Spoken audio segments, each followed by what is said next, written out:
नमस्कार, मैं मिली त्रिवेदी बोल रही हूँ और अब तक हमने नचिकेता के बारे में जाना था और उसके आगे वो यमराज के द्वार पर पहुंचते हैं और पहला वरदान जो मांगते हैं वो है उनके पिता के लिए शांति। अब दूसरे वरदान का वक्त आ जाता है और यमराज कहते हैं नचिकेता तुम दूसरा वरदान मांग सकते हो मुझसे। अब नचिकेता ने ये पूछा कि क्या कोई ऐसा रास्ता है जिससे ये जो मनुष्य है वो सीधा स्वर्ग के रास्ते पर पहुंच जाए, सीधा स्वर्ग पहुंच जाए। यमराज हंसे और कहा तुम्हें ये जानकर करना क्या है। तब नचिकेता ने कहा जानना जरूरी है क्योंकि मैंने स्वर्ग के बारे में काफी सारी बातें सुन के रखी है, जैसे स्वर्ग में कोई जल्दी मरता नहीं है, स्वर्ग में काफी लंबा आयुष्य होता है, पृथ्वी पर जैसे इंसान पैदा होते हैं, बूढ़े होते हैं, व्याधियां सताती है, बीमार होते हैं, स्वर्ग में ऐसा कुछ भी नहीं होता है। तो वो लोग स्वर्ग में ऐसे ही मुक्त विचरण कर सकते हैं और हेल्दी रह सकते हैं। तो क्या कोई ऐसा रास्ता है जहां पर पृथ्वी लोक का इंसान स्वर्ग में जा सके? क्या स्वर्ग में पहुंचने का कोई रास्ता है?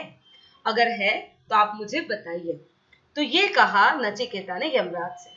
यमराज बहुत खुश हो गए। उन्होंने कहा हाँ, एक रास्ता है और वो है अग्नि हवन, या फिर जिसे कहा जाता है अग्नि होम। अधिकतर अधिकतर हम लोग देखते हैं कि अगर हमारे घर में कोई अच्छा प्रसंग होता है तो हम हवन करवाते हैं, जैसे गायत्री हवन है, या शादी के वक्त भी फेरों के दरमियान हवन किया जाता है। जब हम घर लेते हैं या वास्तु पूजन करवाते हैं तब भी हवन करवाते हैं। हिंदू संस्कृति में हवन का बहुत महत्व है। पर मुझे ऐसा लगता है कि कहीं ना कहीं ये जो हवन है हमने उसे एक अलग तरह से ले लिया है। यमराज ने नचिकेता को बताया था कि अग्नि में अगर कोई भी चीज जाती है तो वो पवित्र हो जाती है। अब ये जो स्टेटमेंट है ये मुझे काफी कंफ्यूजिंग लगा था, इस वजह से मैं थोड़ा बहुत तुम लोगों के साथ शेयर करूंगी। जैसे हम खाना खाते हैं तो पेट में अगर भूख है तो भूख को हम कहते हैं जठर अग्नि, ठीक है। मतलब अगर हम कोई भी खाना खाते हैं तो हम बासी खाएंगे तो बीमार हो जाएंगे। रोज रोज बासी खाना खाने से बीमार हो जाते हैं, जैसे डायबिटीज, हाई ब्लड प्रेशर और कई सारी पेट की बीमारियां। अगर हम रोज बना हुआ फ्रेश खाना खाते हैं तो हम हेल्दी रहते हैं। अगर कच्चा खाना खाते हैं, जैसे कच्ची सब्जियां है या फल है, ऐसा खाना खाते हैं तो हम और हेल्दी रहते हैं। तो कहीं ना कहीं मुझे ऐसा लगता है कि अग्नि में चीजें डालना या अग्नि में चीजें अर्पण करने का मतलब ये होना चाहिए, या अग्नि में किसी भी चीज को अर्पण करने से तुम्हें स्वर्ग मिल सकता है। इसका एक और ये मतलब भी हम निकाल सकते हैं कि अगर हम हमारे दिमाग की अग्नि में, मतलब हमारे सोच की अग्नि में अच्छे विचार डालते हैं तो हमारा कैरेक्टर अच्छा बनता है। अगर हम हमारी पेट की अग्नि में अच्छा खाना डालते हैं तो हमारा स्वास्थ्य अच्छा बनता है। इसी हिसाब से शायद कहीं ना कहीं यमराज ने नचिकेता को समझाया होगा। अब हम अगर माइथोलॉजिकल बात करें तो नचिकेता ने काफी बार सुन रखा था कि स्वर्ग का रास्ता हवन से मिलता है। मतलब हवन में इस तरह से किया जाए, जैसे राजसूय यज्ञ है या अश्वमेध यज्ञ है, ऐसे कुछ यज्ञ करने से इंसान को स्वर्ग की प्राप्ति हो जाती है।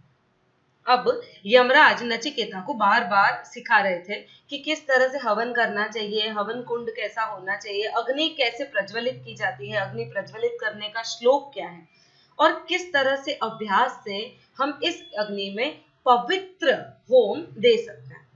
बीच बीच में यमराज जैसे कुछ बहुत अच्छे गुरु होते हैं, उन अच्छे गुरु की तरह ही नचिकेता को बार बार यमराज प्रश्न भी पूछ रहे थे, जैसे उन्हें समझ में आया है या नहीं। अगर ना समझाए तो एक अच्छे गुरु की तरह पूरी रिस्पॉन्सिबिलिटी लेकर उन्होंने नचिकेता को बड़े अच्छे से समझाया। नचिकेता भी काफी अच्छे शिष्य थे, अच्छे से समझ लिए, उन्होंने भी सीखा। यमराज बहुत खुश हो गए। फिर यमराज ने नचिकेता को वरदान दिया कि बेटा, इस हवन को, इस अग्नि होम को आज से नचिकेता अग्नि कहा जाएगा और जो भी इंसान इस नचिकेता अग्नि हवन को करता है वो सीधा स्वर्ग का भोगी होगा, मतलब स्वर्ग उसे मिलेगा। स्वर्ग मतलब अच्छा स्वास्थ्य, अच्छी मेंटालिटी, अच्छा घर, धन, वैभव इत्यादि। अब नचिकेता को एक और क्वेश्चन हुआ कि मैंने तो ऐसा सुना है, जैसे नचिकेता ने यमराज से कहा कि गुरु मैंने तो ऐसा सुना है कि जो भी इंसान स्वर्ग में जाता है वो वापस, अगर उसके पुण्य कर्म खत्म हो जाते हैं तो वो वापस मनुष्य लोक में आता है। यमराज हंसते हैं और कहते हैं हाँ, ये बात एकदम सही है। जो भी इंसान स्वर्ग जाता है उसके जितने भी अच्छे कर्म समाप्त हो जाते हैं, वो वापस मृत्यु लोक में आ जाता है, यही पीड़ा, यही चीजें सहन करने के लिए। तो नचिकेता थोड़ा सा कंफ्यूज हो गया और उसने बोला, आपने तो मुझे सिखाया है कि इस अग्नि से स्वर्ग का भोगी हो जाएंगे। अब स्वर्ग में तो हवन कर नहीं सकते, मतलब जो भी हवन करने हैं वो हमें करने हैं मृत्यु लोक में, मतलब इस पृथ्वी पर। तो इस अग्नि साधना से आपको क्या लगता है, नचिकेता ने क्या सीखा इस अग्नि साधना से?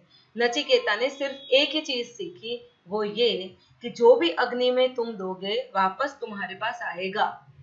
ये एक बहुत गूढ़ रहस्य है, अगर हम इसे समझ सकते हैं तो बहुत अच्छे से समझ सकते हैं इस चीज को।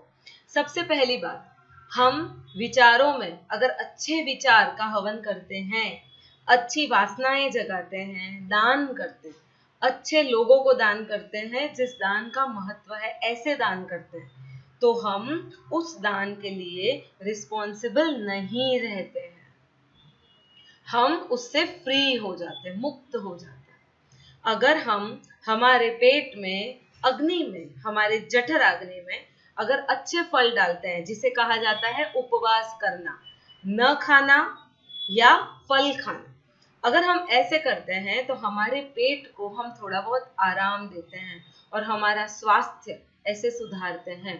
अगर हम इस तरह से करें, विचार अच्छे लाएं, आचार अच्छे लाएं, हमारी वासनाओं को बदले, तो हम यहीं पर बिना हवन करे इस नचिकेता अग्नि को अच्छे से समझ सकते हैं। मित्रों, अगर आप लोगों को मेरा ये वीडियो पसंद आया हो तो इसे लाइक शेयर जरूर करें और हाँ, इसे इम्प्रूव करने के लिए कुछ ना कुछ कमेंट कीजिए। धन्यवाद। सब्सक्राइब करना ना भूलें। Thank you so much.